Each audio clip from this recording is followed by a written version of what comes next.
ఎక్కడికి వెళ్ళినాయి మరి? అజయ్ గారు మళ్ళీ వస్తారు. వెల్కమ్. పాదయాత్ర వెంకటేశ్వర రెడ్డి గారు, జగన్మోహన్ రెడ్డి గారు అనవసరమైనటువంటి వివాదాలలో ఈరోజు వ్యాఖ్యలు చేశారనేటటువంటిది రాష్ట్ర ప్రజలు చర్చించుకుంటున్నారు.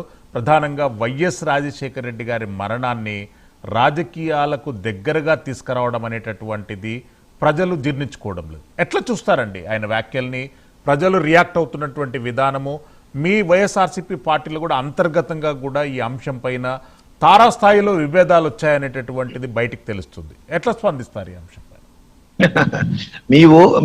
మీ ఊహలు మీకు ఉంటాయి, అది వేరే విషయం. తెలుగుదేశం పార్టీ వాళ్ళ ఊహలు తెలుగుదేశం పార్టీకి ఉంటాయి, అది కూడా సపరేట్. అది ఇప్పుడు ముఖ్యంగా మీ ఊహలతోనే ఆంధ్రప్రదేశ్ వాసులు కన్ఫ్యూజ్ అవుతున్నారు కదా, క్లారిటీ రావాలి కదా. ఏ అంశాన్ని రాజకీయం చేయాలి, ఏ అంశాన్ని రాజకీయం చేయొద్దు అనేటటువంటి ఒక ప్రతిపక్ష నాయకునికి ఉండవలసినటువంటి అది ఉండాలి కదండి. కంటిన్యూ వెంకటేశ్వర రెడ్డి గారు ప్లీజ్. మీరు మాట్లాడిస్తే మాట్లాడదాం, మీరు ఎంతసేపు మాట్లాడతారో మాట్లాడండి. మాట్లాడిన తర్వాత నాకు అవకాశం ఇస్తే మాట్లాడతా. కంటిన్యూ అండి ప్లీజ్.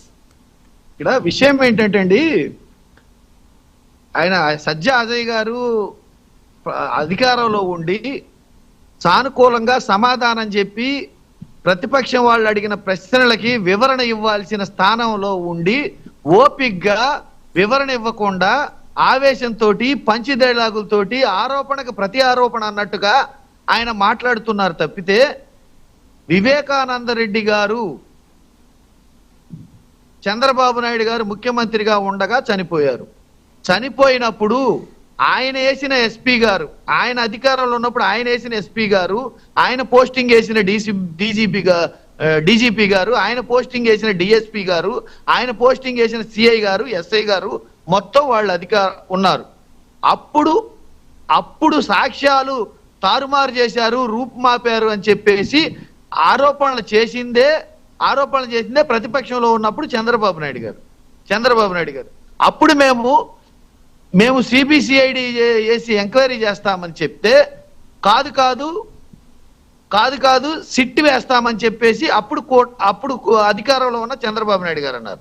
తర్వాత మేము అధికారంలోకి వచ్చిన తర్వాత సిట్ వేసి విచారణ చేస్తామని చెప్తే సునీతమ్మ గారు ఆమె నాకు సిబిసిఐడి ఎంక్వైరీ కావాలని చెప్పేసి కోర్టుకు వెళ్ళింది. వన్స్ ఒకసారి కోర్టుకి సిబిసిఐడి ఎంక్వైరీకి వెళ్ళిన తర్వాత జగన్మోహన్ రెడ్డి గారు ఆపారు, సిబిసిఐడిని ఆపారు, అడ్డుకున్నారు, అది చేశారు. ఇది కోర్టు ఆర్డర్లు అడ్డుకుంటాయి తప్పితే ఇక్కడ రవిడీజమో మ్యాన్ పవరో లేకపోతే ఇంకోటో వ్యక్తులు అడ్డుకోవటం ఉండదండి. సిబిసిఐడిని ఎవరన్నా ఏదన్నా అడ్డుకుంటే కోర్టు ఆర్డర్లు అడ్డుకుంటాయి.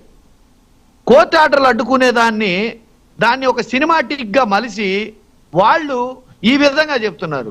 వివేకానంద రెడ్డి గారి హత్యకి పోని అప్పుడు జగన్మోహన్ రెడ్డి గారు 5 ఏళ్ల పాటు ఏదో చేశారని విపరీతమైన ఆరోపణలు చేశారు కదా. ఇప్పుడు అధికారంలోకి వచ్చి 2 ఏళ్ళు అయిందండి. 24 నెలల పాటు అయింది అధికారంలోకి వచ్చి 24 నెలలు అయిన తర్వాత మీరు ఇంకా గత ప్రభుత్వం మీద ఆరోపణలు చేస్తున్నారంటేనే అందులో ఎంత మతలబు ఉందో, అందులో ఏ ఉద్దేశం ఉందో, ఎందుకు దాన్ని తొక్కిపట్టారనేది ప్రజలందరూ అర్థం చేసుకుంటున్నారు. మీరు కేకలయ్యొచ్చు, అధికారం ఉంది కాబట్టి హోంకరించవచ్చు, అధికారం ఉంది కాబట్టి బెదిరించవచ్చు, అధికారం ఉంది కాబట్టి అధికారుల మొత్తాన్ని, ప్రభుత్వ యంత్రాంగాన్ని మొత్తాన్ని మీ ఇష్టానుసారంగా వాడుకోవచ్చు.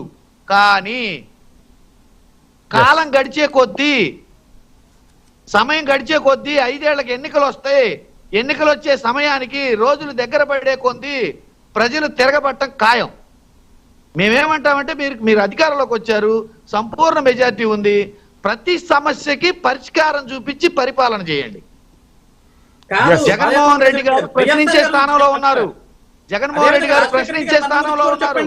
ప్రశ్నిస్తున్నారు. మీరు ఓపిక సమాధానం చెప్పండి. ప్రత్యారోపణ చేయడం కాదు.